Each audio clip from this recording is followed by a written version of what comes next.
Sir, किसान आंदोलन को किस नज़रिए से आप देखते हैं? आपने दौरा भी किया था टिकरी बॉर्डर का, क्या क्या कहेंगे?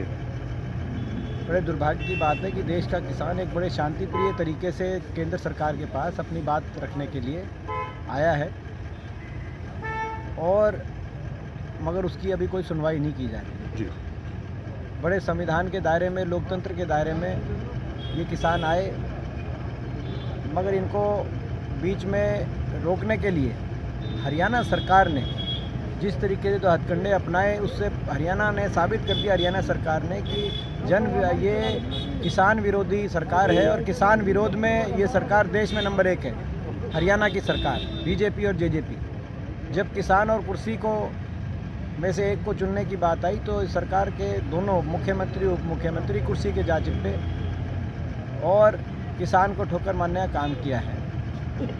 और जिस तरीके से कहा जा रहा है कि ये पंजाब के किसान हैं या कांग्रेस पार्टी द्वारा पराजित, इस तरह की बात का, भाषा का प्रयोग मुख्यमंत्री जी द्वारा बहुत ही दुर्भाग्यपूर्ण है, निराशाजनक है। ना तो ये किसी पार्टी के हैं, ना तो ये किसी पार्टी के हैं और ना एक प्रदेश की बात है। ये जो 3 कानून पूरे देश के लिए बने थे, जिस कानूनों को लेकर पूरे देश के किसानों में रोष है, खास तौर पे पंजाब और हरियाणा, क्योंकि यहाँ सबसे ज़्यादा खरीद होती थी।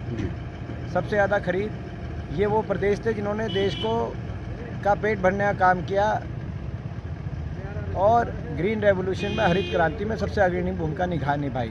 सर, अमित शाह के स्टेटमेंट को आप कैसे देखते हैं कि हम बातचीत के लिए तैयार हैं, विचार करेंगे सभी मांगों पर? अभी तो किसानों ने अपनी बात उस पर रखी है जी। तो मैं मानता हूं कि मामले की संवेदनशीलता को देखते हुए मैं सरकार से अपील करना चाहता हूं कि तुरंत किसानों से बिना शर्त के बातचीत की जाए और ये जो मांग है, जायज़ मांग है कि जो निजी खरीद आप लेके आ रहे हैं, निजी खरीद का रास्ता प्रशस्त कर रहे हैं, किसान मांग रहे हैं कि उसमें भी न्यूनतम समर्थन मूल्य की कंडीशन रखा हो। यही बात है। न्यूनतम कंडीशन किसान तो तय नहीं करता, सरकार ही तय करती है कि जितना किसान को अपनी जीवन चलाने के लिए अपना खर्चा पूरा हो उतना न्यूनतम समर्थन मूल्य की, उससे नीचे तो वो जब आप तय करते हैं, सरकार तय करती है, उसको बाध्य किया जाए ताकि निजी, जैसे सरकार उस पर खरीदती है तो जो निजी कंपनियां हैं वो भी उस पे या उससे ज़्यादा पे खरीदे ताकि किसान का घर चले। ये तो बड़ी सीधी सी बात है। तो ये कंडीशन, ये जो उनकी मांग है, जायज़ मांग है और इस मांग को लेकर संवेदनशीलता से सरकार तुरंत बातचीत का रास्ता खोले और इसका समाधान निकाला जाए। मैं यही अपनी ओर से अपील करता हूँ। कल मैं टिकरी बॉर्डर पे गया था क्योंकि हज़ारों किसान यहाँ टिकरी बॉर्डर पे एकत्रित है और वहाँ पे सरकार ने टाइम तो दे दिया इनको 3 तारीख तक। मेरे को समझ में नहीं आता, भारत की कृषि मंत्री को किसान के लिए 3 से पहले टाइम नहीं मिल रहा क्या? सही बात। तो क्या, और वो दिल्ली में ही है, तो 3 तारीख का टाइम दे दिया और उनके ना नहाने की व्यवस्था थी, ना पानी की, ना शौचालय की। आप इतने लाखों किसान यहाँ पे इकट्ठे हुए हैं।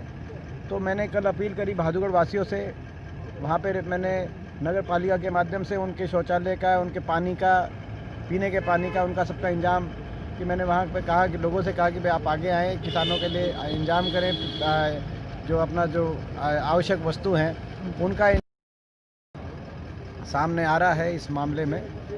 तो उम्मीद मैं आशा करता हूँ और मैं अपील करता हूँ सरकार से कि अब अविलंब इस मामले की संवेदनशीलता को देखते हुए इसको निपटाना। सर, पवार साहब चौधरी भूपेंद्र सिंह हुड्डा का मैसेज लेके गए थे कि हमारी सरकार बनती है तो हम निश्चित तौर पर इस काले कानून का परिवर्तन करेंगे। ये बिल्कुल, और ये हमने किसान आंदोलन को और किसानों की इस मांग को शुरू से इनका समर्थन भी किया है और सबसे पहले इस मांग को हमने ही रखा था और मैं भी कल गया था टिकरी बॉर्डर, तो हमने इस बात का समर्थन किया। पूरी तरीके से किसानों की इस मांग के हम साथ हैं और शांतिप्रिय तरीके से, लोकतांत्रिक तरीके से किसान। एक और मैं बात करना चाहूँगा, ये कह रहे हैं कि इसमें केवल पंजाब का किसान, मुख्यमंत्री जी खट्टर साहब के बयान आए कि हरियाणा का किसान नहीं है। मैं उनसे पूछना चाहूँगा, पिपली में जिनको लठ पड़े थे वो कौन से प्रदेश का किसान था? तो हरियाणा का होगा। जो आपने, जब ये किसान आंदोलन शुरू हुआ, पंजाब से जब कूच हो रहा था तो कई सौ किसान नेताओं को जो गिरफ्तार किया हरियाणा में, हर जिले में किसान यूनियन के पदाधिकारियों को, वो कौन से प्रदेश के किसान थे? तो हरियाणा के होंगे। जो बड़ौदा उपचुनाव के अंदर इतने बड़े बहुमत से आपको हार का मुंह देखना पड़ा, तो क्या पंजाब के लोगों ने आके आपको हराने का काम किया था? वो तो हरियाणा वासी होंगे। तो ये कह देना कि ये किसी पार्टी से संबंधित हैं या किसी प्रदेश से संबंधित हैं, वो बात कहीं ना कहीं सही नहीं है। और मैं मानता हूँ कि इस मामले में हरियाणा सरकार का तो किसान विरोधी चेहरा बेनकाब हो गया। खट्टर साहब और दुष्यंत, ये इन दोनों का तो बेनकाब हो गया। मगर केंद्र सरकार से आग्रह है कि वो तुरंत बातचीत के माध्यम से इसका सॉर्ट आउट करें। बहुत